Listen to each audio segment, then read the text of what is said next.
Hello दोस्तों, welcome to PRT teacher classes. कैसे हो आप सभी? उम्मीद करता हूँ अच्छे होंगे, पढ़ाई कर रहे होंगे। चलिए शुरू करते हैं सेशन। आज के सेशन में हम लोगों को क्लास 8 का, ठीक है, क्लास 8 का हम लोगों को चैप्टर पढ़ना है कोयला और पेट्रोलियम। ठीक है, कोयला और पेट्रोलियम। इसमें भी क्या है कि कुछ ऐसे ऐसे मतलब इम्पोर्टेंट पॉइंट्स दिए हुए हैं जिनको हमें क्या करना है, ढंग से पढ़ना है, और या जिनके बारे में हमें ढंग से लर्न करना है। ठीक है, क्योंकि वो पॉइंट क्या है, क्वेश्चन पूछ लिया जा सकता है। जैसे कोलतार जो हो गया, कोक हो गया, ये सारी चीज़ों के बारे में चर्चा करनी है। ठीक है, और ये क्या है, एक मतलब इसमें ये भी पढ़ना है कि कौन हमारे वायुमंडल में या हमारी पृथ्वी पर सीमित मात्रा, वायुमंडल की भी बात कर रहे हैं, पृथ्वी की बात कर रहे हैं, कौन सा सीमित मात्रा में है, कौन सा असीमित मात्रा में है, कौन 100 साल तक चल सकता है, कौन 150 साल तक चल सकता है, कौन जल्द ही खत्म हो जाएगा, इसके हानि क्या क्या है, वो सारी चीजें पढ़ेंगे, क्योंकि यहाँ से क्वेश्चन बन सकते हैं। इस वजह से हम इसको क्या कर रहे हैं, शुरू करने चल रहे हैं। तो हम लोगों का आज का जो चैप्टर है कोल और पेट्रोलियम, एक मायने से देखिए तो इम्पॉर्टेंट है। ऐसा नहीं है कि इसको हम लोग हल्के में ले, ऐसा नहीं कर सकते। ठीक है, हमको इसको पढ़ना पड़ेगा और अच्छे से पढ़ना पड़ेगा। ठीक है, तो हम पढ़ने चल रहे हैं कोल एंड पेट्रोलियम। ठीक है, पेट्रोलियम। ठीक है, कोल एवं पेट्रोलियम को क्या करना है, हमको पढ़ना है। ठीक है, पेट्रोलियम को हमको क्या करना है, कोल एवं पेट्रोलियम के बारे में पढ़ना है। यही हमारा चैप्टर है। दिख रहा है ना भाई? देख ले थोड़ा। हाँ भाई, ठीक है, बहुत सही दिख रहा है। कोल एवं पेट्रोलियम, इसी को कोयला और पेट्रोलियम के नाम से भी जाना जाता है। कोयला और पेट्रोलियम के नाम से भी जाना जाता है। कोयला और पेट्रोलियम के नाम से भी जाना जाता है। अगर हम इस पर चर्चा करें, ठीक है, इस पर चर्चा करें तो बहुत सारी चीजें कर सकते हैं। ठीक है, बहुत सारी चीजें आज हम इस चैप्टर को पूरा आज ही खत्म कर देंगे, क्योंकि इसमें जितना भी इंपॉर्टेंट दिया है सब आपको बताकर खत्म कर देना है। और देखिए, याद रखिएगा, देखिए मेरे में ये आदत नहीं होती है कि आपको हम भ्रमित करें, बार बार आपको वीडियो बनाकर दिखाएं कि ये भर्ती आ रही है, वो भर्ती आ रही है, ऐसे है वैसे है। जब लगता है कि बनाना चाहिए तब बनाता हूँ, तब आपको रखता हूँ। अभी इसी के बाद मैं वीडियो बनाऊंगा, वीडियो बना है, बस आपको अपलोड करना है, वो आपको आपको मिल जाएगा। ठीक है, आप उसमें देखिएगा कि मैं किस पर बात कर रहा हूँ, क्या चीज़ें कह रहा हूँ, उस पर ध्यान दीजिएगा। ठीक है, क्योंकि वो मस्ट है। ठीक है, क्योंकि आपको इंटरनेट पर हजारों ऐसे कहते हैं ना कि नामी क्लासेज हैं जो भ्रमित करते हैं, जो कि नहीं करना चाहिए। जो चीज़ नहीं है उसको क्यों फैलाना, जो चीज़ गलत है उसको क्यों बताना, बार बार आपको लालच दिखाना, उम्मीद दिखाना, आशा दिखाना। बल्कि हम ये कर सकते हैं कि जो भर्तियां आई हैं उसको देखना चाहिए। इन्हीं मतलब कोचिंगों पर बात किया जाए तो अगर बात करें, हमारे पास जितने 179 हैं, लेकिन क्या जरूरत है, क्या मजाल है कि 179 लोग हट जाएं। कम लोग देखते हैं, चलते हैं, लेकिन उनको पता है कि यहाँ पर फैक्ट जरूर मिलेगा। कहा जाता है कि अक्सर, ध्यान से सुनिएगा, बहुत चीजें, बहुत इंपॉर्टेंट चीजें होती हैं कि अगर अक्सर मुश्किलों में, या कहा जाता है कि सफर में अगर मुश्किलें मिलती हैं तो हिम्मत और बढ़ती है। अगर कोई रास्ता रोके तो जरूरत और बढ़ती है। ठीक है, अगर कोई रास्ता रोके तो जरूरत और बढ़ती है। अगर बिकने पर आ जाओ, अगर बिकने पर आ जाओ तो दाम अक्सर घट जाते हैं, और न बिकने का इरादा हो तो कीमत और बढ़ जाती है। तो जो बिक रहे हैं उनकी कीमत घटती जा रही है, और जो समझते हैं कि जिनको पता है कि हमारा औदा या हमारी चीज़ें, हम जो भी चीज़ें कर रहे हैं उसका एक परफेक्ट विजन होना चाहिए, एक एक मतलब चीज़ें होनी चाहिए, आपका जो लक्ष्य होना चाहिए और आपका जो सिद्धांत होना चाहिए वो क्लियर होना चाहिए। ठीक है, तो मैं उस सिद्धांत पे काम करता हूँ। तो उसी लिए मैं वीडियो अक्सर किसी चीज़ पर, जब कोई चीज़ एकदम कंफर्म हो जाती है कि हाँ ये आ रही है, तभी मैं वीडियो बनाता हूँ, तभी उस पर आपको इन्फॉर्मेशन देता हूँ। अगर कोई चीज़ गड़बड़ है तो उस पर इन्फॉर्मेशन मैं नहीं देता हूँ, आपको उलझाने का काम नहीं करता हूँ। देखिए, मैंने आज तक, याद करिएगा, वीडियो उठाकर देख लीजिएगा, मैंने चंडीगढ़ के रिफंड पैसे पर कभी चर्चा की ही नहीं, क्योंकि मुझे पता हो चुका था। बीच में लोगों ने उस पर उठाया था तो मैंने उसका भी जवाब दिया था, मैंने उस पर चर्चा ही नहीं की, क्योंकि भाई उस पर जीरो काम हो रहा है। याद रखिएगा, उस पर कोई काम नहीं हो रहा है, मैं साफ बोल रहा हूँ, उस पर कोई काम नहीं हो रहा है। ठीक है, और उस पैसे का उम्मीद भी अब छोड़ दीजिए। ठीक है, एकदम जान लीजिए, और अगर लौट जाए तो अच्छी बात है, लेकिन मुझे तो उम्मीद कम लगता है। ठीक है, तो भाई जो सच है उस पर चला करिए। और आप, मैं देखता हूँ कि आपको लुभावनी बातें बहुत पसंद आती हैं। जैसे लोग कोई नया नया हमेशा, अब वो चाहूँ तो मैं मीठी मीठी बातें कर सकता हूँ, मुझे भी आता है, लेकिन मैं हमेशा सच रखने की कोशिश करता हूँ। धीरे धीरे लोग मुझसे जुड़ेंगे, धीरे धीरे मेरे पर लोग विश्वास करेंगे, वो अच्छी बात है। मुझे हो सकता है कि पढ़ाने ढंग से ना आता हो, क्योंकि मैं कह चुका हूँ कि मैं भी सीख रहा हूँ और आपको सिखा रहा हूँ, तो वो चीज़ हो सकता है कि मुझे ना आता हो, लेकिन कुछ चीज़ें जो सच होता है उसी को रखता हूँ, उससे उससे ज़्यादा मैं चीज़ों को नहीं रखता हूँ। ठीक है, समझ में आई बात? तो याद रखिएगा। तो इसीलिए कह रहा हूँ कि ध्यान दिया करिए थोड़ा सा, और बार बार किसी चीज़ को, फालतू चीज़ों को देखने से अच्छा है ना कि अपनी पढ़ाई पर ध्यान दीजिए, क्योंकि आप ये उनके उनकी व्यू बढ़ाने के लिए आप नहीं आए हैं, आप अपने कहते हैं ना कि अपने सपने को पूरा करने के लिए आए हैं, तो उसको पूरा करिए। ठीक है,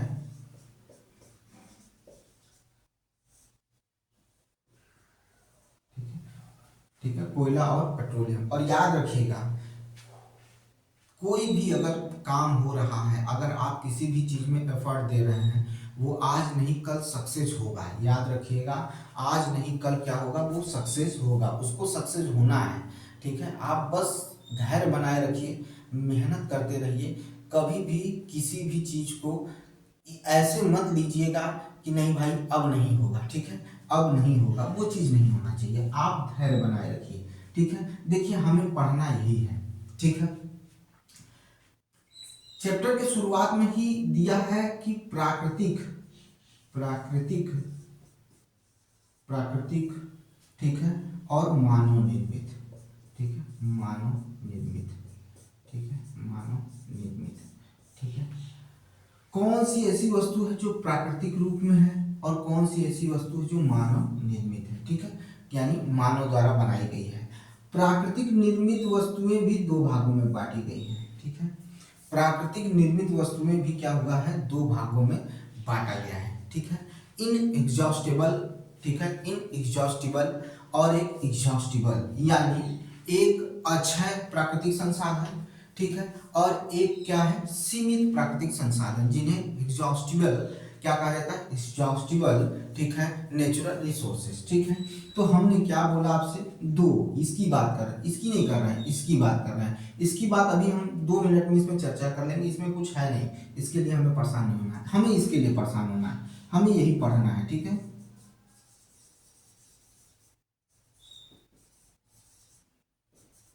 नीचे लिख देता हूँ।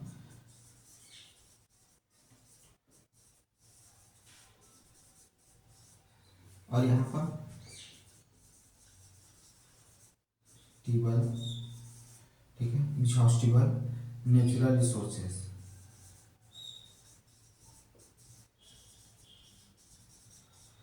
ठीक है, समझिएगा, इसको कहते हैं अक्षय। ठीक है, अक्षय मतलब जो समाप्त नहीं होने वाले, अक्षय। ठीक है, अक्षय का मतलब, अक्षय प्राकृतिक संसाधन का मतलब ये होता है जो समाप्त नहीं हो सकते हैं, कभी भी समाप्त नहीं रहेंगे, ये आपको भरपूर मात्रा में अवेलेबल रहेंगे। ठीक है, हाँ, उसमें से कुछ चीजों में बढ़ोतरी देखने को मिल सकती है, या वो क्या हो सकता है कि उसका, तो उसी में से कुछ चीजों का घटाव भी देख सकते हैं, यानी कमी भी देख सकते हैं। और ये सिर्फ और सिर्फ किसकी वजह से होगा, मानव की वजह से होगा। ये जो हस्तक्षेप होगा इनमें, मानव की वजह से होगा। इसमें अगर हस्तक्षेप हो रहा है तो सिर्फ मानव की वजह से हो रहा है, और कोई कारण नहीं है ताकि इसमें हस्तक्षेप हो सके, क्योंकि मानव ही अत्ता मचा के रखा है। अब मानव निर्मित वस्तुएं, मानव इन चीजों का उपयोग करके ही, याद रखिएगा, इन्हीं चीजों का उपयोग करके ही कुछ बना सकता है। उसके पास कोई ऐसा दिव्य शक्ति नहीं है कि कोई चीज और बना ले। तो इसकी चर्चा तो हो गई, बस मानव निर्मित है, लेकिन प्राकृतिक संसाधन के जरिए मिला है। आयरन भाई प्राकृतिक से, नेचर से ही मिला है। ठीक है, ट्रेन चल रही है तो ट्रेन में जो भी यूज किया जाता है, जैसे मान लीजिए अब तो इलेक्ट्रिक से चलता, पहले डीजल पेट्रोल इससे चलता था, जो भी चलते थे, वायुयान है वो भी चलते थे, तो ये नेचुरल चीजों से ही चलते हैं। ठीक है, तो हमें बात इस पर करना है। इन एग्जॉस्टिबल में कौन कौन आता है, तो सन आता है, यानी सूरज आता है, सूर्य का प्रकाश आता है, लाइट ऑफ सन। ठीक है, और क्या आता है, एयर आता है, क्या आता है, एयर आता है। ठीक है, हवा और सूरज यानी सन का प्रकाश, यानी सूरज का प्रकाश। ठीक है, सूर्य का प्रकाश। ठीक है, लाइट ऑफ सन यानी लाइट, या लाइट GST। ठीक है, लाइट। ठीक है बेटा, ये दो चीजें आपको देखने को मिलेंगी, ठीक है, जो कभी भी खत्म नहीं होंगी। अब समझिएगा मैंने क्या कहा था, मैंने कहा कि मानव के जरिए इसमें कुछ कमी और ज्यादा देखने को मिल सकता है। मानव के, कहते हैं मानव की वजह है या मानव की देन है कि आज एयर में क्या देखने को मिल रहा है। ध्यान से समझिएगा, मानव की ही देन है कि आज एयर में क्या हो रहा है, कमी या बढ़ोतरी देखने को मिल रहा है। जैसे कार्बन डाइऑक्साइड बढ़ता जा रहा है इसमें, ठीक है, जो भी ऐसे हार्मफुल गैसें हैं जो बढ़ रही हैं, ठीक है, इसमें बढ़ता हुआ बढ़ोतरी देखने को मिल रहा है। और ऑक्सीजन घटता जा रहा है, एयर क्वालिटी जो हो रही खराब होती जा रही है। बेस्ट एग्जाम्पल है दिल्ली, ठीक है, दिल्ली बेस्ट एग्जाम्पल है, ठीक है। दिल्ली की स्थिति देख लीजिए, इस समय बहुत बुरी हालत है, ठीक है। तो ये चीज है। अब लाइट में क्या है भाई, लाइट तो वहां से जितना आनी चाहिए उतनी ही आ रही है आजीवन, जब से इस दुनिया बनी उतना ही। लेकिन चूंकि ये डिस्टर्ब हो रहा है तो इसकी वजह से इसका क्या हो रहा है भी, ये भी डिस्टर्बेंस में है, ठीक है, ये भी क्या है, डिस्टर्बेंस में है। क्यों? क्योंकि अगर ये डिस्टर्ब हो रहा है तो ओजोन लेयर यानी O3 जो है वो डिस्टर्ब हो रहा है। वो डिस्टर्ब हो रहा है तो ये इनकी जो हार्मफुल गैसें हैं, अल्ट्रावायलेट रे जो है, हार्मफुल गैसें हैं, वो लाइट है वो भी आ रही हैं, ठीक है। वो जब आ रही हैं तो वो वापस नहीं जा रही हैं, वो यहीं पर रुक रही हैं। और उनकी वजह से टेम्परेचर दिन ब दिन क्या हो रहा है, बढ़ता जा रहा है, ठीक है। हमारे एटमॉस्फेयर का टेम्परेचर क्या हो रहा है, बढ़ता जा रहा है, ठीक है। समझ में आई बात? तो कहीं ना कहीं आपको कमी या ज्यादा देखने को मिल सकता है, लेकिन ये अच्छा है, ये कभी समाप्त होने वाले नहीं है। ये हमेशा आपके नेचर में बने रहेंगे, ये हमेशा आपके नेचर में क्या रहेंगे, बने रहेंगे। चलिए करते हैं इसका एक मतलब नोट्स बना लेते हैं भाई, ठीक है।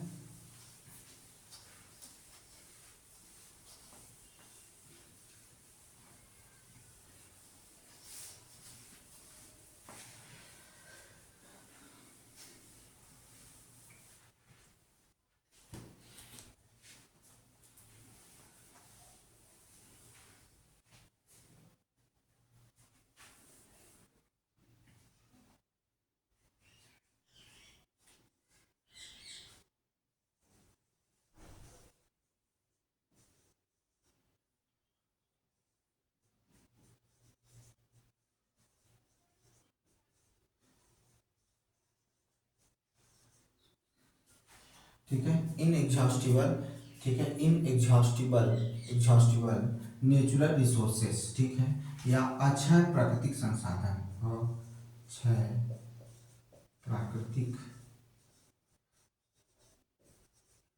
संसाधन, ठीक, अक्षय प्राकृतिक संसाधन, देख ले भाई। ठीक है, ठीक है बंधु, ठीक है, इनएग्जॉस्टिबल, ठीक है, नेचुरल रिसोर्सेस, ठीक है, नेचुरल रिसोर्सेस, ध्यान से सुनिएगा।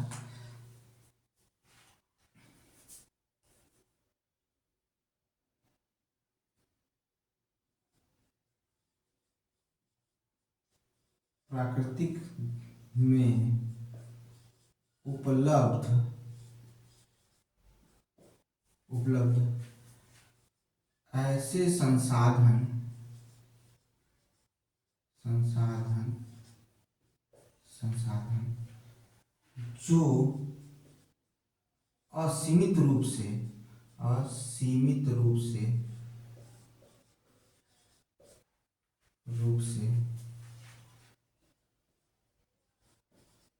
उपलब्ध हैं, उपलब्ध हैं, जो कभी खत्म नहीं हो सकते, कभी खत्म नहीं हो सकते,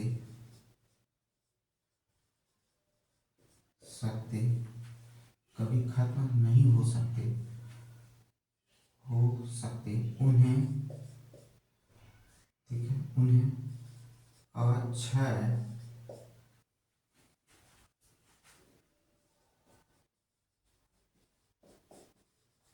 प्राकृतिक संसाधन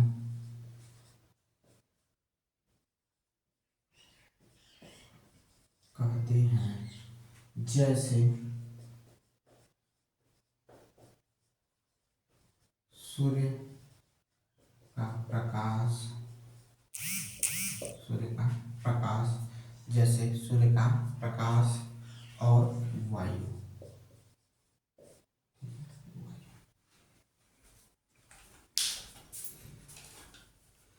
ठीक है भाई। कह रहा है प्राकृतिक में उपलब्ध ऐसे संसाधन जो असीमित रूप से उपलब्ध हैं, जो कभी खत्म नहीं हो सकते, उन्हें अक्षय प्राकृतिक संसाधन कहते हैं। जैसे सूर्य का प्रकाश एवं वायु, ये हो गया आपका जो असीमित रूप से उपलब्ध है। ठीक है, असीमित रूप से उपलब्ध है। ठीक है, अब हम इसी में पढ़ने चल रहे हैं सीमित प्राकृतिक संसाधन या समाप्त होने वाले प्राकृतिक संसाधन।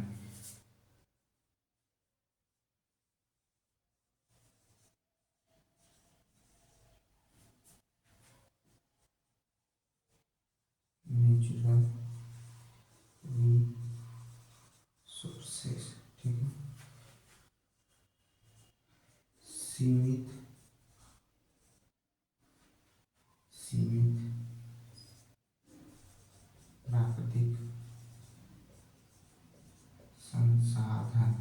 अब ये ऐसे हैं भाई कि अगर सीमित लिख दिए तो इसका मतलब यही हुआ कि ये सीमित मात्रा में है, ये खत्म हो सकते हैं। ठीक है, ये क्या हो सकते हैं, खत्म हो सकते हैं। ठीक है, ये क्या हो सकते हैं, खत्म हो सकते हैं। ठीक है,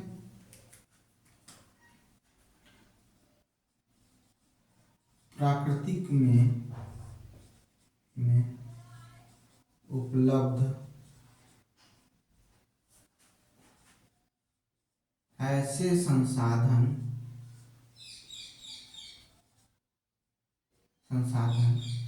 जो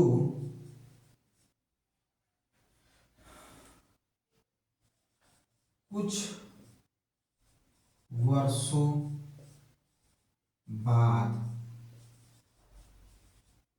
खत्म या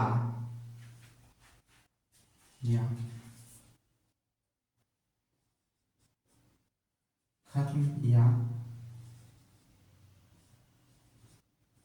खत्म होने के कागार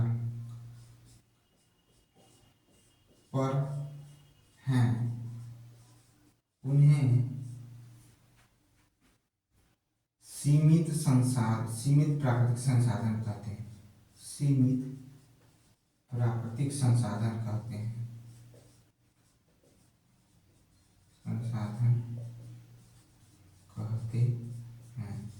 ठीक है, सीमित प्राकृतिक संसाधन कहते हैं, मतलब वो उनके जो स्रोत होते हैं वो क्या है, खत्म हो जाएंगे। लगभग 100 वर्षों में भी खत्म हो सकते हैं, 150 वर्षों में, कुछ 100 वर्षों में खत्म हो जाएंगे, कुछ 150 वर्षों में खत्म हो जाएंगे, कुछ जल्द ही खत्म होने के कगार पर आ चुके हैं। ठीक है, तो ऐसी चीजें देखो, जैसे आप उदाहरण देखिए, वन्य जीव में से कुछ ऐसे हैं जो एकदम खत्म होने के कगार पर हैं।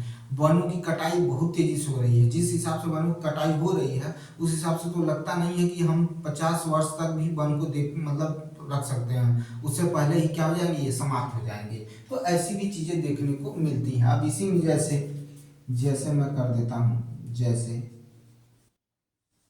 वन वन्य जीव वन्य जीव पेट्रोलियम,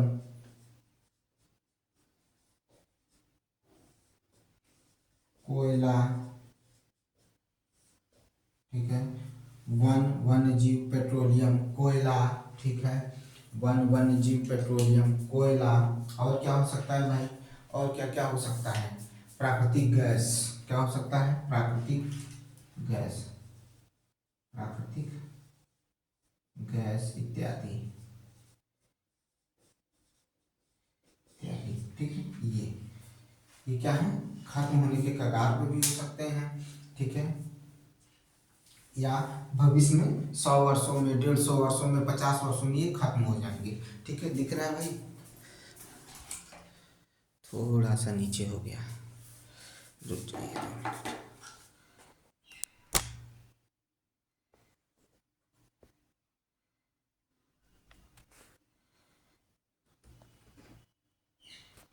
ठीक है, देख लीजिए, चले आगे।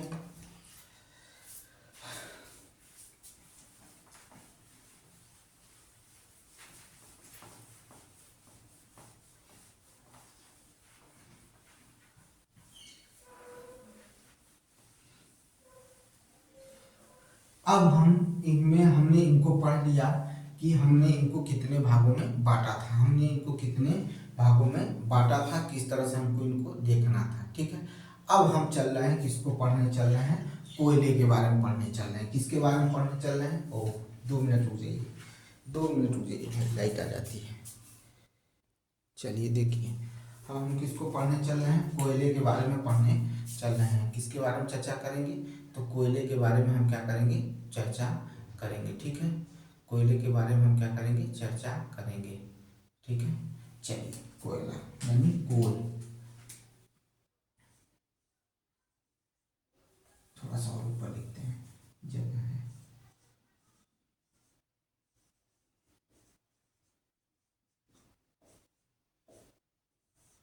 कोयला।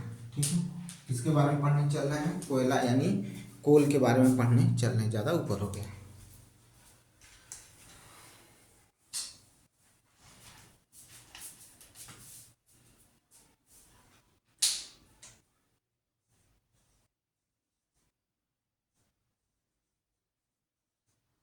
पहले सुनिएगा ध्यान से।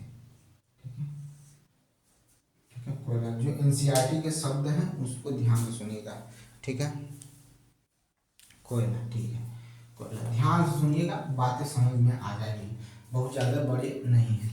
300 मिलियन पूर्व, ठीक है, 300 मिलियन वर्ष पूर्व, 300 मिलियन वर्ष पूर्व, 300 मिलियन वर्ष पूर्व। ठीक है, 300 मिलियन वर्ष पूर्व की बात कर रहे हैं, 300 मिलियन वर्ष पूर्व की बात कर रहे हैं।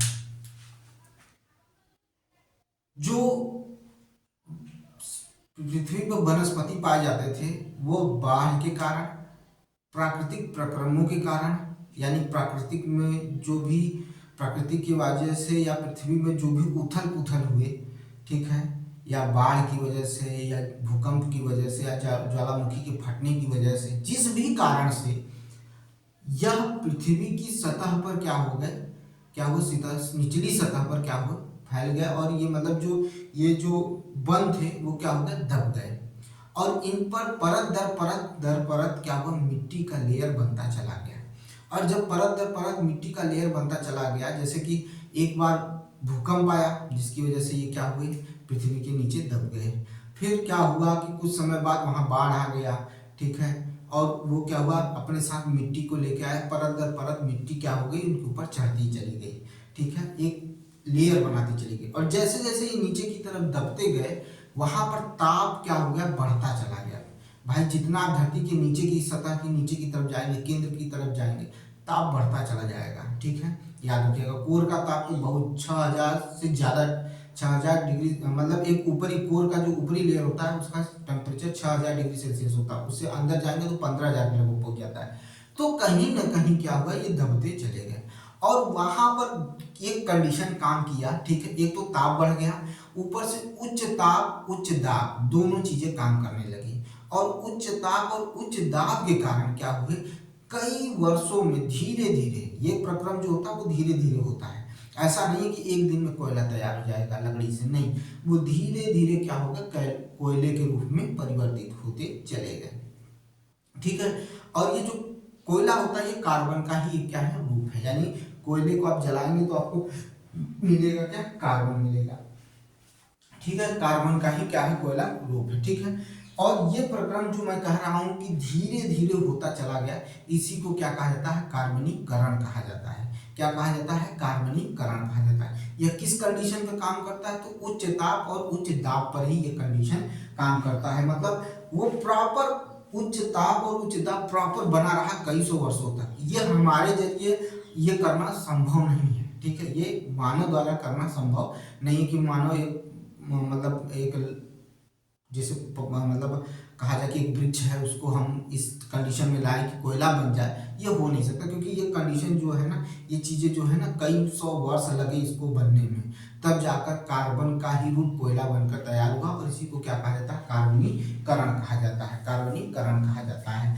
तो इस वजह से देखा जाए, अगर इस वजह से देखा जाए तो यह पेड़ पौधों का अवशेष होता है। ठीक है, ये क्या है, वनस्पति का अवशेष होता है। ठीक है, ये क्या होता है, वनस्पति का अवशेष होता है। ठीक है, इस वजह से इसको क्या कहा जा सकता है, अगर हम इसको कहें तो हम कह सकते हैं कि जो कोयला है एक जीवाश्म ईंधन है। कोयला कैसा है? एक जीवाश्म ईंधन है। कोयला क्या है? एक जीवाश्म ईंधन है। ठीक है, कोयला क्या है? एक जीवाश्म ईंधन है। ठीक है, यही इतिहास है कोयले के बनने का, यही इतिहास है कोयले के बनने के। तो हम अगर लिखना चाहें तो हम इतना ही लिख सकते हैं कि लगभग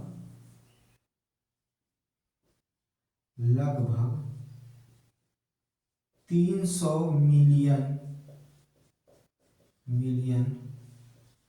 वर्ष पूर्व,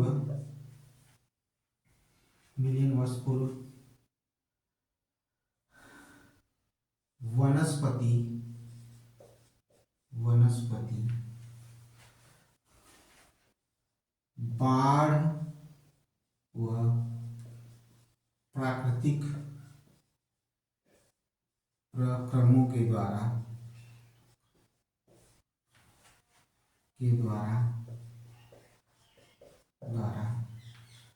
द्वारा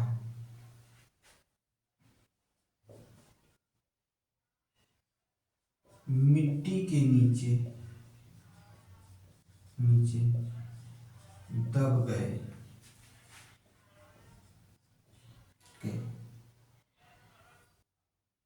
वह दब गए तथा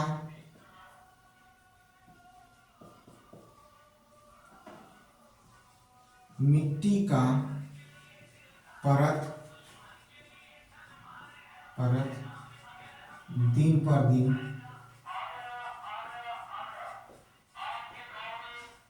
बढ़ता चला गया,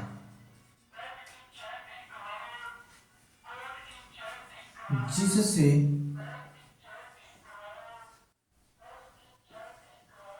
उच्च ताप व उच्च दाब की स्थिति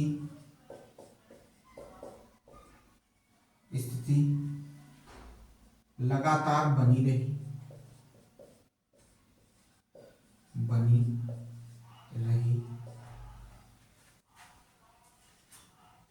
रही जिसके कारण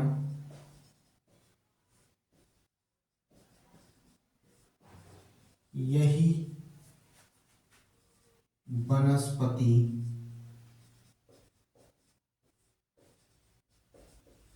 कोयले में परिवर्तित हो गए।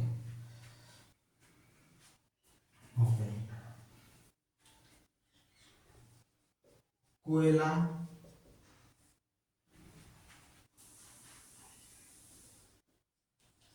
कार्बन का ही रूप है,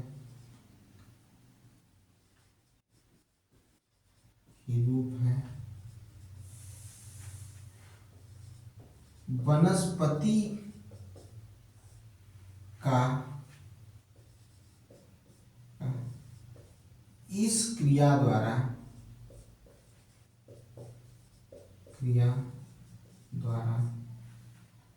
कोयला बनना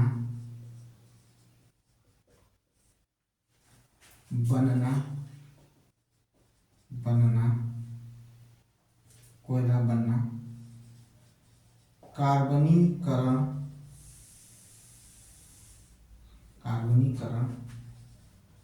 कहलाता है तथा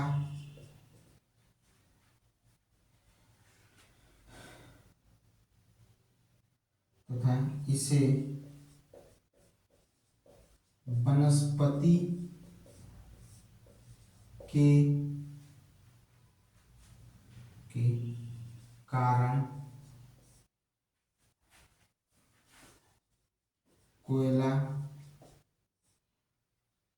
बनना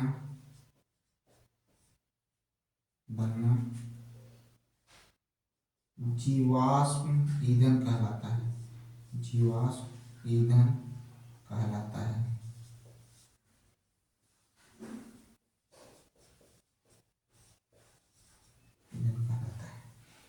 लगभग 300 मिलियन वर्ष पूर्व वनस्पति बाढ़ एवं प्राकृतिक प्रक्रमणों के द्वारा मिट्टी के नीचे दब गए तथा मिट्टी का परत दिन पर दिन बढ़ता चला गया, जिससे उच्च दाब की स्थिति लगातार बनी रही, जिसके कारण यही वनस्पति कोयले में परिवर्तित हो गए। कोयला कार्बन का ही रूप है। वनस्पति का इस क्रिया द्वारा कोयला बनना कार्बनीकरण कहलाता है। इसे वनस्पति के कारण कोयला बनना जीवाश्म ईंधन कहलाता है। ठीक है, यानी कोयला क्या है, एक जीवाश्म ईंधन है। कोयला क्या है, एक जीवाश्म ईंधन है। ठीक है, और इसके महत्वपूर्ण जो खान है आपको महाराष्ट्र में देखने को मिलेंगे, बिहार में देखने को मिलेंगे। बिहार में थोड़ा कम क्योंकि झारखंड अलग हो गया, तो झारखंड में सबसे अधिक देखने को मिलेंगे। तो यहाँ से क्या किया जाता है, कोयले को क्या किया जाता है, खनन किया जाता है, जिसका प्रयोग हम क्या करते हैं, अब कोयले का प्रयोग किसमें करते हैं भाई, ईंधन के रूप में करते हैं। अगर हमें विद्युत बनाना है तो भी कोयले का, हमारे यहाँ ईंधन बिजली बनाने के लिए कोयले का ही उपयोग किया जाता है। हमारे यहाँ पहले जो था ट्रेन कोयले से ही चलता था। अभी भी कुछ जगहों पर खाना जो होता है वो कोयले पर ही बनता है। ठीक है, आप कहीं भी देख लीजिए। हमारे यहाँ चूँकि हम लोग इस ग्रामीण क्षेत्र से जुड़े हुए हैं, तो यहाँ पर जो चाय वाय बनती है, दुकानों पर जो चाय बनती है और जो दाना वाना भूना जाता है वो कोयले पर ही किया जाता है। तो इसका बहुत इम्पोर्टेंट रोल है कोयले का, जो हमारे दैनिक जीवन में बहुत ही क्या महत्वपूर्ण है। क्या है, दैनिक जीवन में बहुत ही महत्वपूर्ण है। ठीक है, तो ये चीज समझ में आया कि नहीं आया। अब कोयले के द्वारा उत्पादित पदार्थ कौन कौन से हैं, यानी कोयले के द्वारा हम क्या क्या बनाते हैं वो देख लीजिए।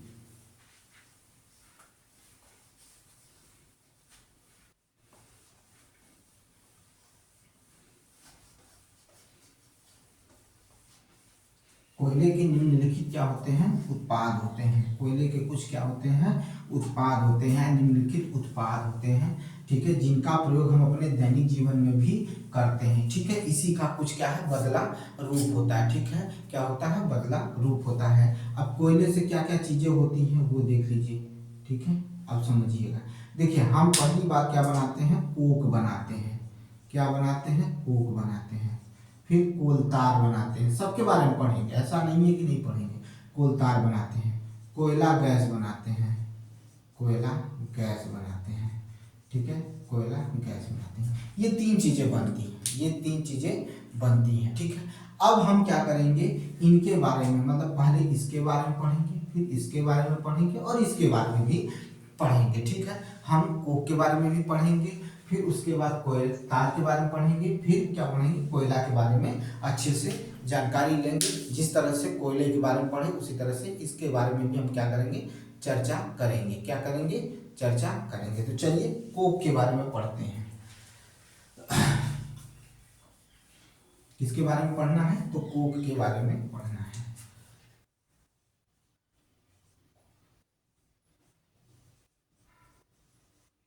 ठीक है भाई, कोक के बारे में पढ़ना। ठीक है, चलिए कोक के बारे में पढ़ते हैं। यह किसका रूप है, तो याद रखिएगा कोयले का रूप है। यह एक कठोर सरंध्र, यह एक कठोर, सुनिएगा ध्यान से, यह एक कठोर सरंध्र, ठीक है, कठोर होता है, सरंध्र होता है और काला पदार्थ होता है। कैसा होता है, काला पदार्थ होता है। कठोर होता है, सरंध्र होता है और काला पदार्थ होता है। कौन, कोक जो होता है, क्या होता है, कोक होता है। और यह कार्बन का लगभग शुद्ध रूप होता है। यह कार्बन का लगभग शुद्ध रूप। अब क्वेश्चन कैसे बनेगा कि निम्नलिखित में से कार्बन का सबसे शुद्ध रूप कौन सा है, कोयला, कोक, कोलतार या कोयला गैस। ठीक है, तो कार्बन का सबसे शुद्ध रूप क्या होता है, कोक होता है। लगभग शुद्ध रूप होता है कोक। कोक का उपयोग हम किस में करते हैं, तो इस्पात के औद्योगिक निर्माण में, इस्पात जो बनता है उसके औद्योगिक निर्माण में, धातु के निष्कर्षण में, जो धातु को हमको निकालना है उसके निष्कर्षण में भी हम क्या करते हैं, कोक का प्रयोग करते हैं। ठीक है, तो कोक क्या है, एक कठोर सरंध्र, क्या है, एक कठोर सरंध्र, ठीक है, और कैसा, काला पदार्थ है। कोक एक कठोर सरंध्र, कोक एक कठोर सरंध्र तथा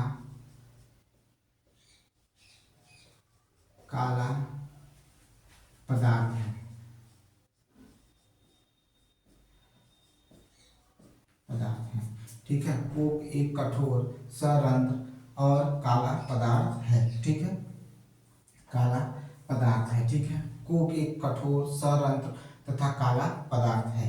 यह कार्बन का यह कार्बन का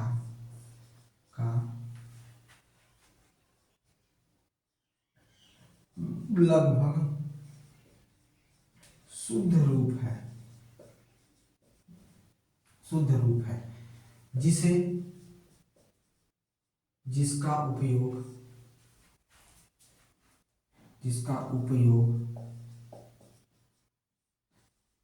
इस्पात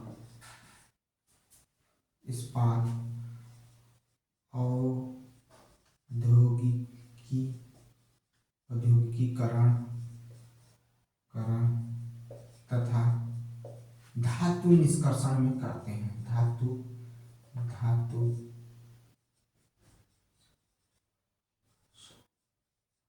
निष्कर्षण में करते हैं,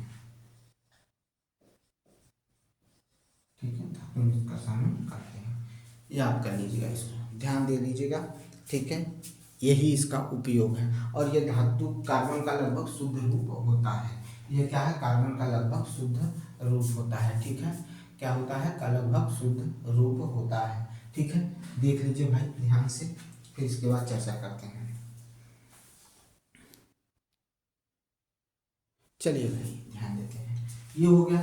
अब हमें पढ़ना है कोल तार। दूसरे नंबर पर क्या है? कोल तार है।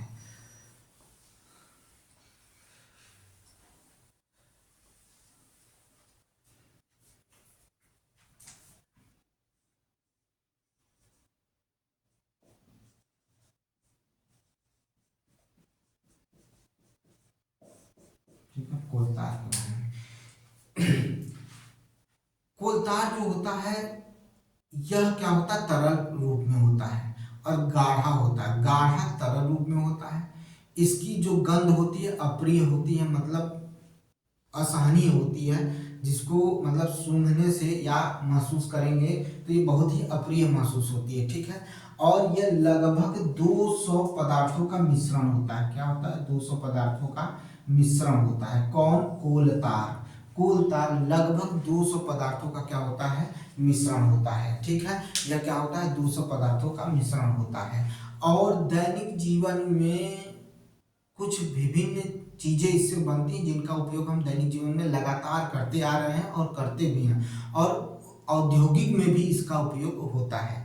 जैसे समझिएगा संश्लेषित रेशे, जैसे समझिएगा संश्लेषित रेशे, फोटोग्राफी सामग्री बनाने में, साथ में पेंट बनाने में, ठीक है, समझ में आई बात? पेंट बनाने में, ठीक है। संश्लेषित रेशे, सॉरी बोले, संश्लेषित रंग बनाने में, पेंट बनाने में, ठीक है, फोटोग्राफिक सामग्री बनाने में, विस्फोटक बनाने में, ठीक है, विस्फोटक बनाने में, और किसमें? प्लास्टिक बनाने में, ठीक है, और सुगंध की जो सामग्रियां बनती हैं उसमें भी इनका क्या किया जाता है? उपयोग किया जाता है, इसका उपयोग किया जाता है। और औद्योगिक सामग्री के निर्माण में भी इसका प्रयोग होता है। सबसे अच्छी बात यह है कि माव मतलब दीमक होता है हमारे यहाँ, उसको जो आप माव बोलते हैं वो दीमक होता है, या कुछ जो कीट होते हैं जो हानिकारक होते हैं, उनके बचाव हेतु इससे एक क्या बनाई जाती है? गोली बनाई जाती है। उसका नाम है नैफ्थलीन की गोली। उसका भी निर्माण इसी से होता है। तो याद रखिएगा, क्वेश्चन पूछ सकता है, क्योंकि इसमें यही इंपॉर्टेंट है कि नैफ्थलीन की गोली किससे बनाई जाती है। तो कोल तार से नैफ्थलीन की गोली बनाई जाती है। तो हम लिख लेते हैं भाई, यहीं से लिख लेते हैं। कोल तार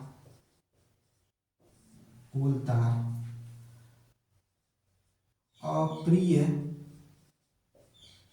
गंध वाला गाढ़ा तरल पदार्थ है। गाढ़ा तरल पदार्थ है। गाढ़ा तरल पदार्थ। कोल तार अप्रिय गंध वाला गाढ़ा तरल पदार्थ है, ठीक है। क्या है? गाढ़ा तरल पदार्थ है। यह लगभग 200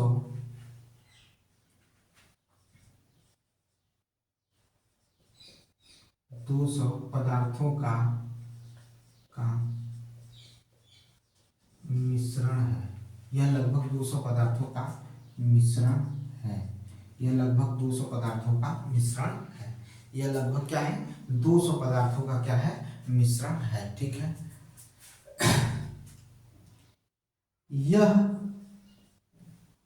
यह हमारे दैनिक जीवन में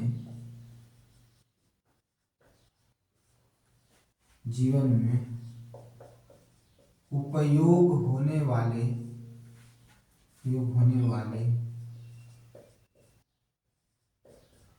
विभिन्न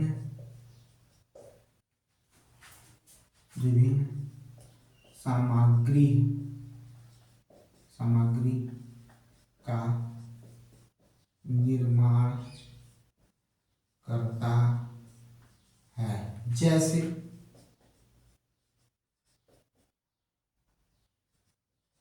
संश्लेषित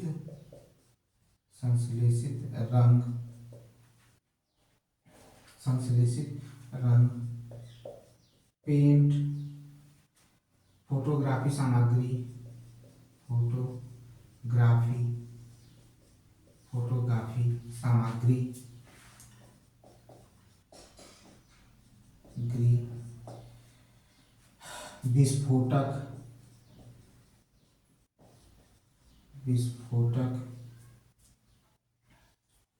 विस्फोटक, सुगंध इत्यादि के लिए।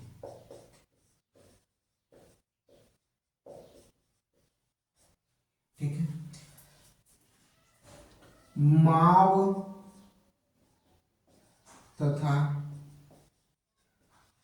अन्य कीटों को मारने के लिए, कीटों से सुरक्षा के लिए, अन्य कीटों से सुरक्षा के लिए ठीक है, अन्य सुरक्षा के लिए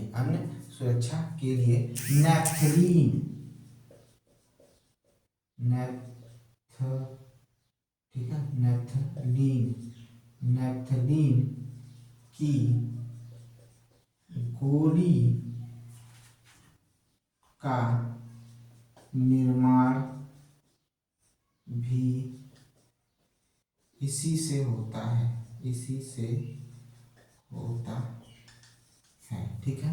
याद रखिए, कोल तार अप्रिय गंध वाला गाढ़ा तरल पदार्थ है। यह लगभग 200 पदार्थों का मिश्रण है। यह हमारे दैनिक जीवन में उपयोग होने वाले विभिन्न सामग्री का निर्माण करता है, जैसे संश्लेषित रंग, पेंट, फोटोग्राफी सामग्री, ठीक है, फोटोग्राफी की सामग्री, विस्फोटक, सुगंध इत्यादि। ठीक है। माव तथा अन्य कीटों से सुरक्षा के लिए नेफ्थलीन की गोली का निर्माण भी इसी से होता है। यहाँ तक कि सड़क के निर्माण में भी कोल तार का उपयोग होता है। अभी भी कोल तार का उपयोग सड़क के निर्माण में होता है, लेकिन बात को समझिएगा, लेकिन इसके आगे भी सुनिएगा ध्यान से कि कोल तार का उपयोग सड़क के निर्माण में तो होता ही है, अभी भी हमारे क्षेत्र में तो होता है, लेकिन जहां पर अच्छी सड़कें बनाई जाती हैं, जहां पर सड़कें अच्छी होनी चाहिए या हाई क्वालिटी की होनी चाहिए, वहां अब बिटुमेन का प्रयोग किया जाता है। यानी कोल तार का उपयोग जहां पर सड़कों को बनाने के लिए किया जाता था, अब उसकी जगह पर बिटुमेन का क्या किया जाता है? उपयोग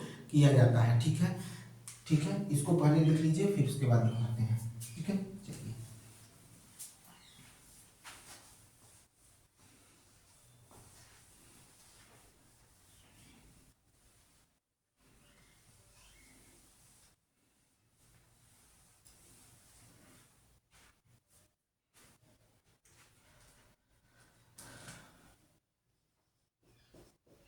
कोल तार का उपयोग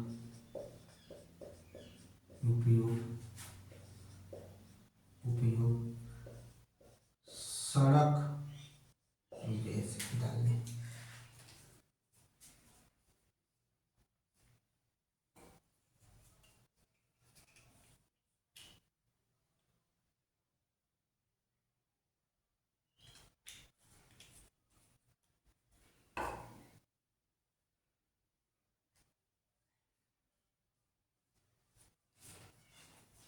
कोल तार का उपयोग सड़क निर्माण में होता है, लेकिन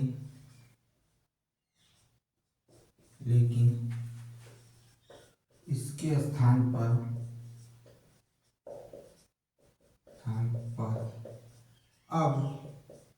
अब बिटुमेन का उपयोग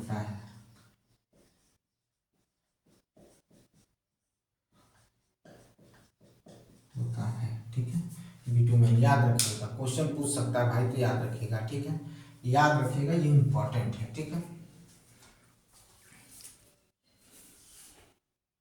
चलिए भाई, ये हो गया कोल तार के बारे में। अब इसी में पढ़ लेते हैं कोयला गैस। किसके बारे में पढ़ना है? कोल गैस के बारे में।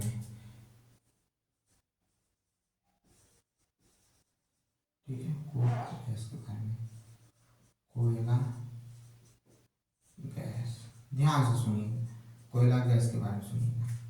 देखिए, जब हम कोयले से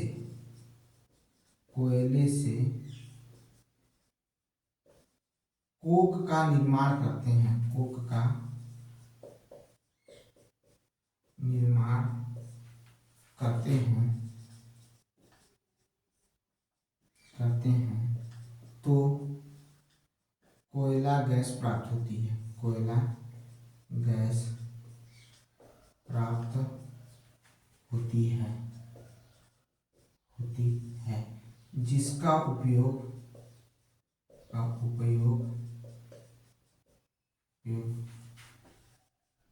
ईंधन के रूप में करते हैं। ठीक है, सर्वप्रथम, ठीक है, 1800, ठीक है, सर्वप्रथम 1810 में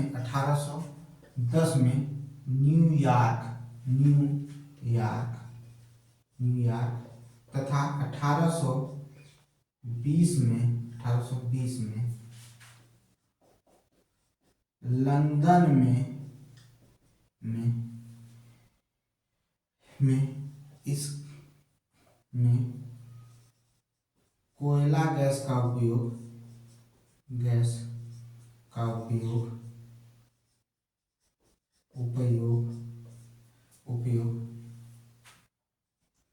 सड़क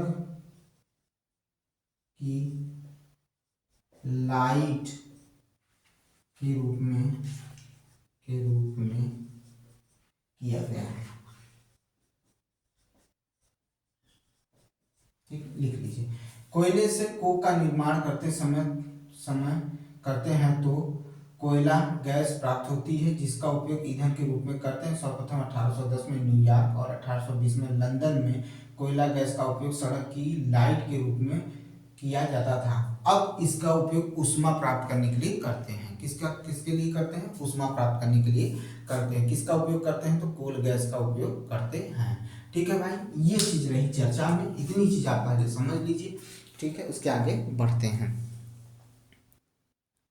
चलिए भाई, ये हो गया आपका, आगे चलते हैं।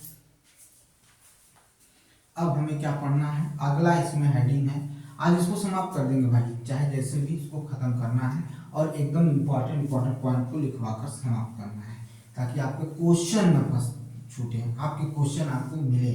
ठीक है, आपकी तैयारी अच्छी हो। अब हमें पढ़ना है पेट्रोलियम।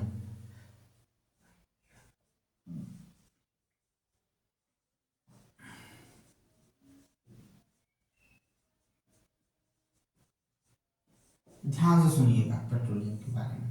ये दो शब्दों से बना है, एक बना है पेट्रा, ठीक है, और क्या बना हुआ है? एक बना हुआ है पेट्रा से और एक बना हुआ है किससे? ओलियम से। ठीक है, किससे बना हुआ है? पेट्रा से, और एक बना हुआ है ओलियम से। ठीक है, किससे बना हुआ है? पेट्रा से। किससे बना हुआ है? पेट्रा से। और एक किससे बना हुआ है? ओलियम से। ठीक है, ओलियम से। ठीक है, पेट्रा से और ओलियम से। पेट्रा का मतलब क्या होता है? पेट्रा का मतलब होता है चट्टान, सॉरी, पेट्रा का मतलब चट्टान नहीं होता, सॉरी गड़बड़ हो गया। ठीक है, क्या होता है पेट्रा का अर्थ क्या होता है? पेट्रा का अर्थ होता है, सही है भाई, क्या कह रहे हैं, चट्टान। क्या होता है? चट्टान।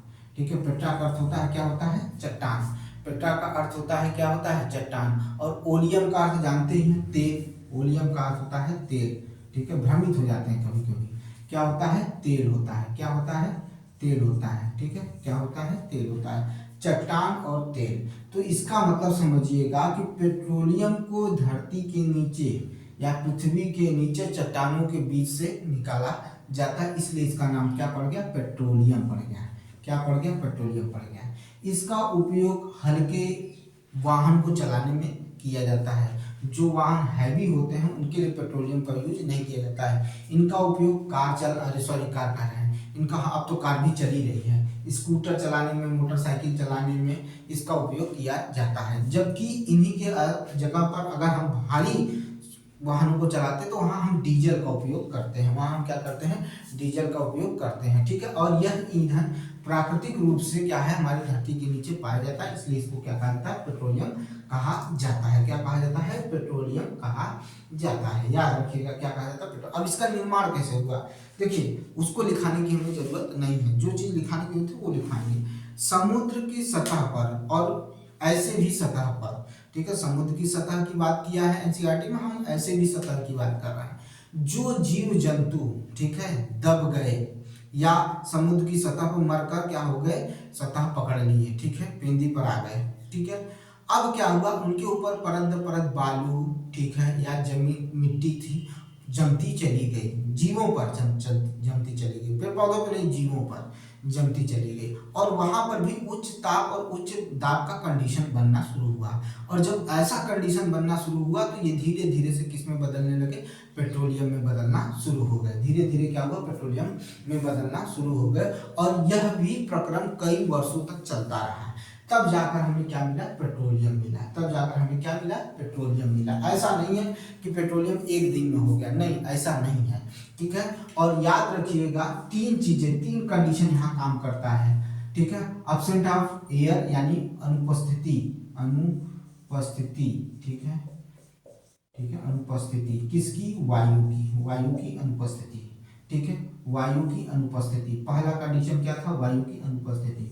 दूसरा कंडीशन क्या था? पहले अनुपस्थिति हो गया वायु की, दूसरा कंडीशन क्या था? उच्च ताप, उच्च ताप, ठीक है, उच्च ताप, फिर उच्च दाब। क्या है? उच्च दाब। ये तीन कंडीशन से मिलकर क्या हुआ? हमारे पेट्रोल का क्या हुआ? निर्माण हुआ। और वह क्या कैसे हुआ? जो जीव जंतु थे उनके पृथ्वी के नीचे दबने की वजह से यह प्राप्त हुआ हमें। ठीक है, ये क्या हुआ? प्राप्त हुआ। ठीक है, और याद रखिएगा पृथ्वी के नीचे हमेशा जल के ऊपरी सतह पर यह पाए जाते हैं, जल के ऊपरी सतह पर यह पाए जाते हैं, जल के नीचे नहीं पाए जाते हैं, जल के ऊपरी सतह पर पाए जाते हैं। और वहीं पर गैस भी पाई जाती है। अब इसमें नोट करने वाली बात क्या है वो सुनिए ध्यान से।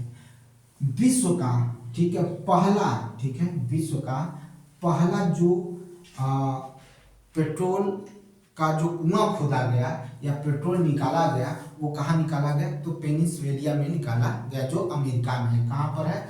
पेंसिल्वेनिया।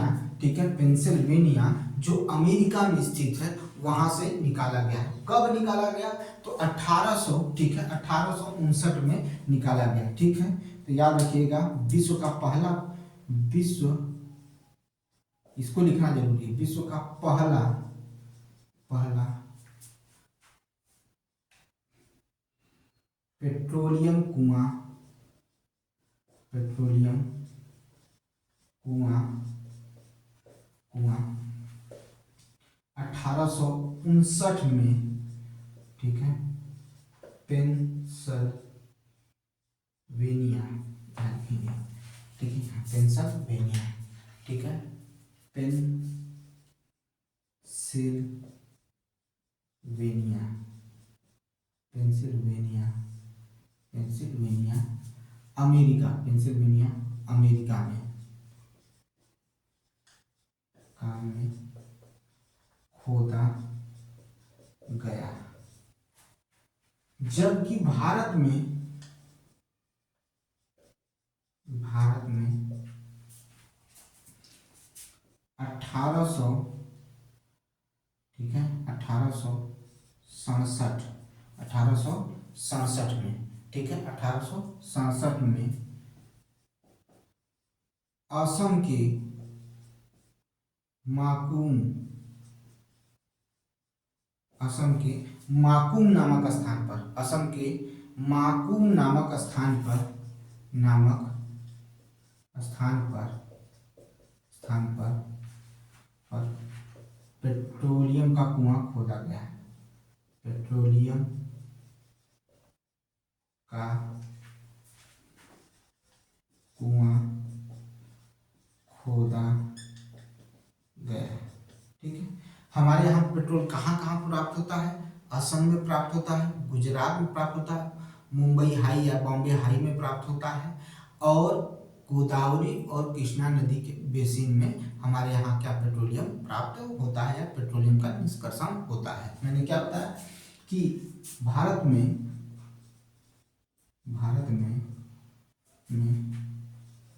असम, गुजरात, बॉम्बे हाई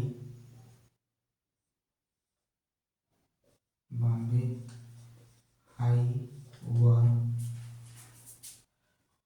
गोदावरी तथा कृष्णा के बेसिन में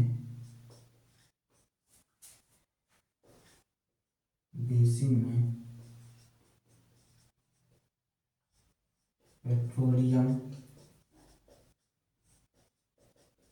प्राप्त होता है। याद कर लीजिए, देख लीजिए, ठीक है।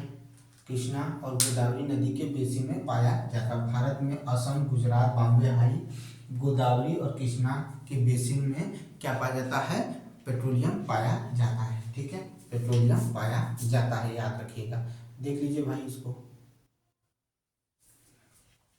देख लीजिए।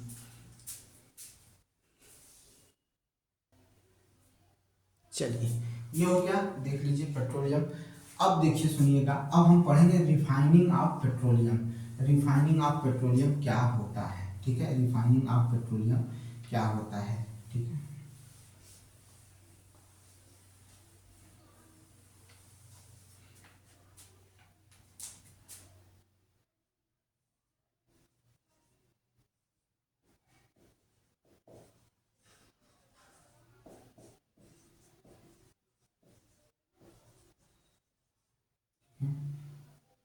पेट्रोल का परिष्करण, ठीक है, पेट्रोल का परिष्करण या पेट्रोलियम का परिष्करण, ठीक है, परिष्करण, पेट्रोलियम का परिष्करण।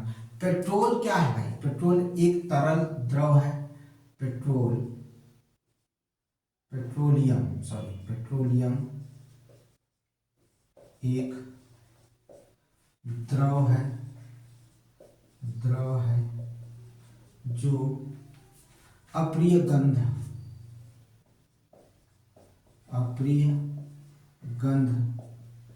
देता है, अप्रिय गंध देता है। क्या देता है? अप्रिय गंध देता है, ठीक है। अब इसमें क्या होता है? विभिन्न संगठक होते हैं, इसके विभिन्न संगठक होते हैं, इसके विभिन्न संगठक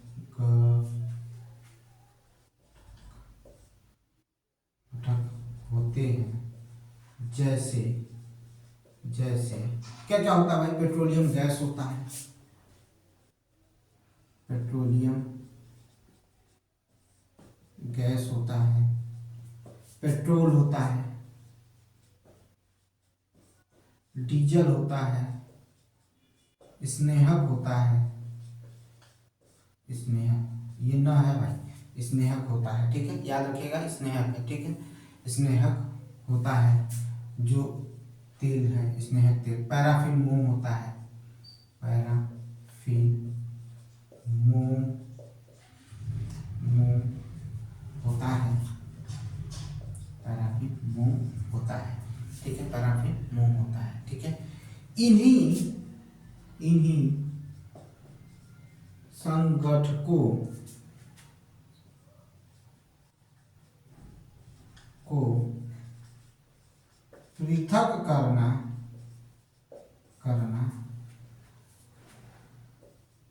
परिष्करण, पृथक करना परिष्करण कहलाता है।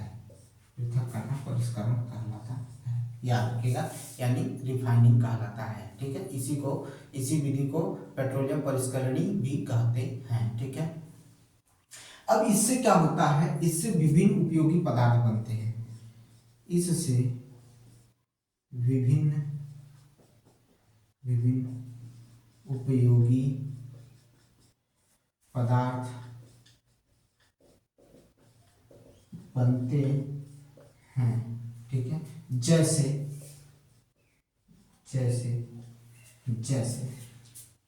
ठीक है, जैसे अपमार्जक,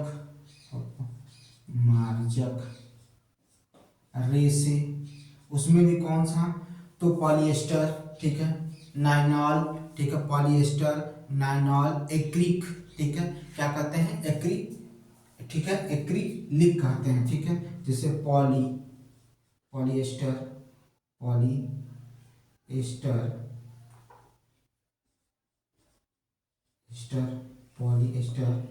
नाइनॉल, ठीक है, इसके बाद एक्रिलिक, ठीक है, एक्रिलिक, ठीक है, रेसे, पॉलिएस्टर, नाइनॉल और एक्रिलिक, ये हो गया, अपमार्जक हो गए। ठीक है, अपमार्जक हो गए, रेसे हो गए, ठीक है, क्या हो गए, पॉलिएस्टर, नाइनॉल हो गए, एक्रिलिक हो गया। और क्या बनाते हैं, तो प्लास्टिक का निर्माण कर, प्लास्टिक इत्यादि, ठीक है, इत्यादि क्या किया जाता है, बनाया जाता है। अब इसी में एक निकलता है, प्राकृतिक गैस निकलती है, वो होती है हाइड्रोजन। ठीक है, होता है, इसी में से एक प्राकृतिक गैस हाइड्रोजन निकलती है, जिसका उपयोग उर्वरक बनाने में किया जाता है। पहले इसका स्क्रीनशॉट लीजिए। ठीक है,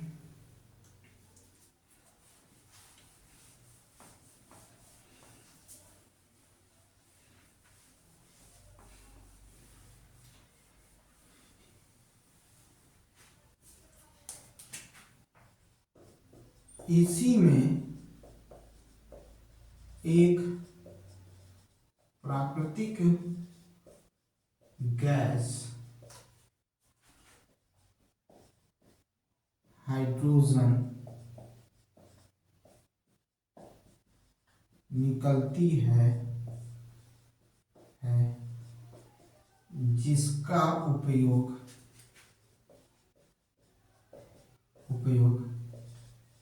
उर्वरक यानी यूरिया बनाने में करते हैं,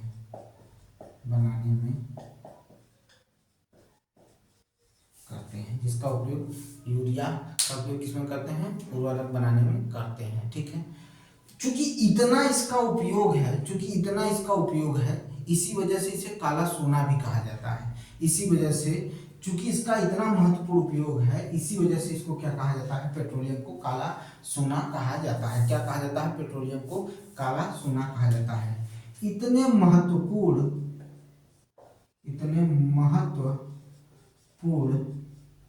उपयोग के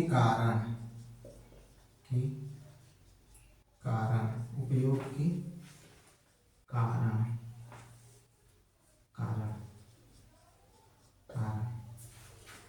इसे काला सोना कहा जाता है। इसे काला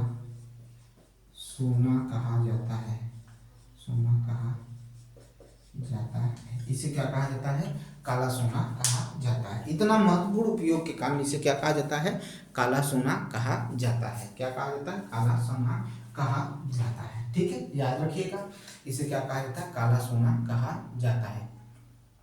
अब इसी में आता है भाई प्राकृतिक गैस। प्राकृतिक नेचुरल गैस का उपयोग किस में करेंगे, ईंधन के रूप में करेंगे। सीएनजी जो है वो क्या होता है, ईंधन के रूप में होता है। हम घरों में उसका खाना बनाते हैं, वाहनों को चलाने के लिए सीएनजी का उपयोग होता है। ठीक है, ये संतुलित रूप में या इसको कंप्रेस करके क्या किया जाता है, बॉटल में भरा जाता है। ठीक है, लोहे के जो होते हैं बने होते हैं उसमें भरा जाता है, जिनका उपयोग हम घरों में खाना बनाने के लिए करते हैं। ठीक है, या इसकी पाइपलाइन भी फैलाई जा रही है, इस समय क्या है, हर नगरों में जो बड़े क्षेत्र हैं वहां पर इसकी पाइपलाइन है जिससे आपको गैस मिलता है, जिससे आप क्या करते हैं, भोजन बनाने का काम करते हैं। ठीक है, कुछ प्राकृतिक गैसों का उपयोग उर्वरक बनाने में किया जाता है। ठीक है, हमारे देश में अगर प्राकृतिक गैस का हमसे देखिए इंपॉर्टेंट, मैंने कहा था कि जो इंपॉर्टेंट होगा वही लिखवाऊंगा। तो हमारे देश में जो प्राकृतिक गैस है वो कहाँ कहाँ से मिलती है, बस इतना लिख लीजिए, बस आपका काम हो जाएगा, क्योंकि इसमें बहुत ज्यादा इंपॉर्टेंट चीज नहीं दी हुई है।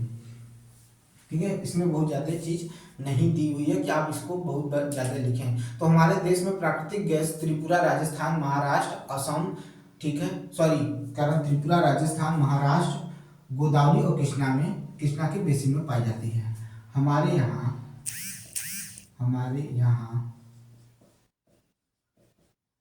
प्राकृतिक गैस असम, सॉरी बड़ोदरा, गुजरात, ठीक है, बड़ोदरा गुजरात, ठीक है, बड़ोदरा गुजरात,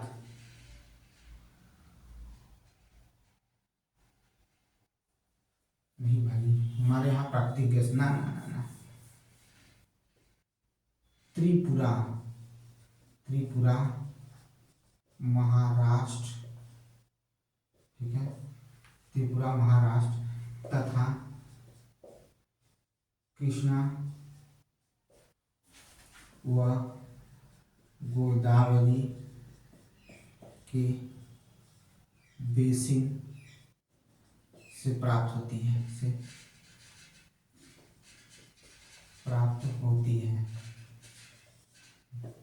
से प्राप्त होती है। त्रिपुरा महाराष्ट्र, ठीक है, त्रिपुरा महाराष्ट्र, ठीक है, गोदावरी और कृष्णा के बेसिन से प्राप्त होती है। जब दिमाग में कुछ चीजें चलने लगती है ना, तो चीजें जो पढ़ानी वो डिस्टर्ब हो जाता है। ठीक है, कृष्णा महाराष्ट्र, ठीक है, सॉरी फिर देखिए, फिर उल्टा बोला, त्रिपुरा महाराष्ट्र और कृष्णा गोदावरी के बेसिन से प्राप्त होती है। ठीक है, यहाँ से हमें क्या मिलता है, प्राकृतिक गैस मिलती है। ठीक है, प्राकृतिक गैस मिलती है। ठीक है, क्या होता है, प्राकृतिक गैस मिलती है।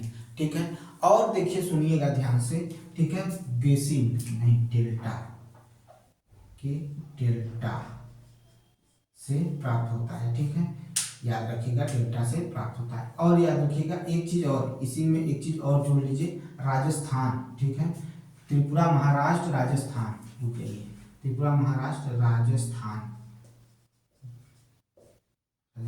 व कृष्णा। कुछ चीजें जब दिमाग में चलने लगती है ना, एक मैसेज देख ली उसी से दिमाग डिस्टर्ब हो गया।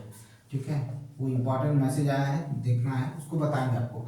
ठीक है, हमारे यहाँ प्राकृतिक गैस क्या होता है, त्रिपुरा महाराष्ट्र राजस्थान तथा कृष्णा गोदावरी के डेल्टा से प्राप्त होता है। याद रखिएगा, ये चीज याद रखिएगा। ठीक है, ये चीज याद रखिएगा।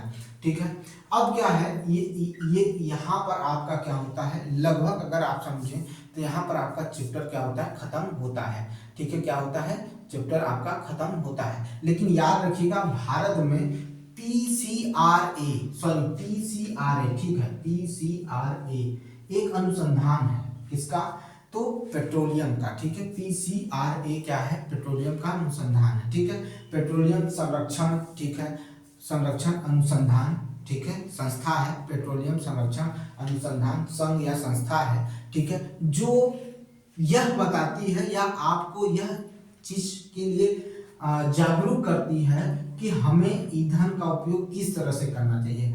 अनावश्यक ईंधन का प्रयोग नहीं करना चाहिए।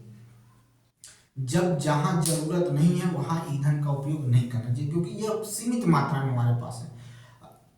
अगर हम इनका उपयोग इसी तरह से करेंगे तो फिर दिक्कत है। ठीक है, फिर क्या है, दिक्कत है, आप फंसेंगे, क्योंकि भविष्य में ये खत्म हो जाएगा तो आप अपनी आने वाली पीढ़ी को क्या देंगे। ठीक है, कुछ नहीं दे पाएंगे। इस वजह से ये जो है अवेयर करती है, जहां तक हो सके इसका मतलब ईंधन का, पेट्रोलियम का यूज कम करिए। अगर आप अकेले हैं और 4 व्हीलर लेके निकल गए तो आप बस से भी जा सकते हैं। ठीक है, जिससे क्या होगा, पेट्रोलियम का बचाव होगा। ठीक है, जहां जरूरत नहीं है वहां कम यूज करिए। ठीक है, और टायरों में हवा का दाब सही होना चाहिए ताकि पेट्रोल ज़्यादा जले ना। आपका इंजन प्रॉपर होना चाहिए, सही होना चाहिए। ठीक है, इस तरह से क्या होता है, की चीजें होती, क्योंकि ये कुछ वर्षों में ही क्या हो जाएंगे, खत्म हो जाएंगे। तो ये याद रखिएगा कि हमारे यहाँ प्राकृतिक गैस त्रिपुरा, महाराष्ट्र, राजस्थान, कृष्णा और गोदावरी के डेटा से प्राप्त की जाती है। अभी हम मैसेज क्या देखें उसके बारे में सुन लीजिए। मैसेज आया है, देखें हम, उसमें दे रहा है कि यूपी में भर्ती के लिए क्या हो रहा है, अब क्या हो जा रहा है, पदों की संख्या का काउंट हो रहा है, या उसकी संख्या या उसके बारे में बात की जा रही है। ऐसा कुछ नहीं है भाई, सब झूठ है, ठीक है। मैंने कह दिया ना कि मेरे पास भी हालांकि कहीं भी बहुत ज़्यादा बड़े सोर्स नहीं है, लेकिन कुछ सोर्स ऐसे हैं जहां से ये कहा जा रहा है कि कोई चर्चा हो ही नहीं रही यूपी भर्ती की, झूठ मूठ का आपको अफवाह फैलाया जा रहा है, ठीक है। अभी यूपी में प्राइमरी भर्ती की कोई चर्चा नहीं है, न उसका नामो निशान है कहीं भी। और नहीं, देख लीजिएगा 4 तारीख को आ रहा है आपके सामने, अगर मेरी बात का विश्वास नहीं होगा तो 4 तारीख को देख लीजिएगा, आपको नामो निशान देखने को नहीं मिलेगा, ठीक है। अगर मिल जाए तो मुझसे कहिएगा, ठीक है। हाँ, अफवाह उड़ सकती है, ये याद रखिएगा, लेकिन रिजल्ट कुछ नहीं मिलने वाला है, याद रख लीजिएगा, ठीक है। वही चीज मैं देखा हूँ, इसी वजह से थोड़ा सा इधर पढ़ाने के चक्कर में ध्यान उधर चला गया था, ठीक है। जबकि ध्यान यही रहना चाहिए क्योंकि हम पढ़ा रहे हैं इस समय, लेकिन थोड़ा सा डिस्टर्ब हो गए थे, ठीक है। तो ऐसी कोई बात नहीं है, आप देख लीजिएगा। 4 तारीख को लोग मीटिंग मीटिंग चिल्ला रहे हैं, 4 तारीख को मीटिंग हो जाए उतना बहुत है, ठीक है। तो मुश्किल है, आप देख लीजिएगा। हाँ, जो परीक्षाओं का जो पेपर होने वाले हैं उनकी तैयारी भरपूर होने जा रही है, ठीक है। उसके बाद कहीं सोचा जाएगा तो सोचा जाएगा, ठीक है, याद रखिएगा। तो यहाँ पर रहा, ये चैप्टर समाप्त हुआ। अब इसमें, इस चैप्टर में इससे ज़्यादा कुछ नहीं है, इसको अच्छे से तैयार कर लीजिएगा, 160 में है, पढ़ लीजिएगा, आपका पूरा ये चैप्टर समाप्त हो जाएगा। इसमें इंपॉर्टेंट जो भी था मैंने सारा चीज़ आपको समझा दिया, ठीक है। अगर अच्छा लगता है तो लाइक करिएगा, शेयर करिएगा, सब्सक्राइब करिएगा मेरा चैनल। मिलते हैं नेक्स्ट वीडियो में।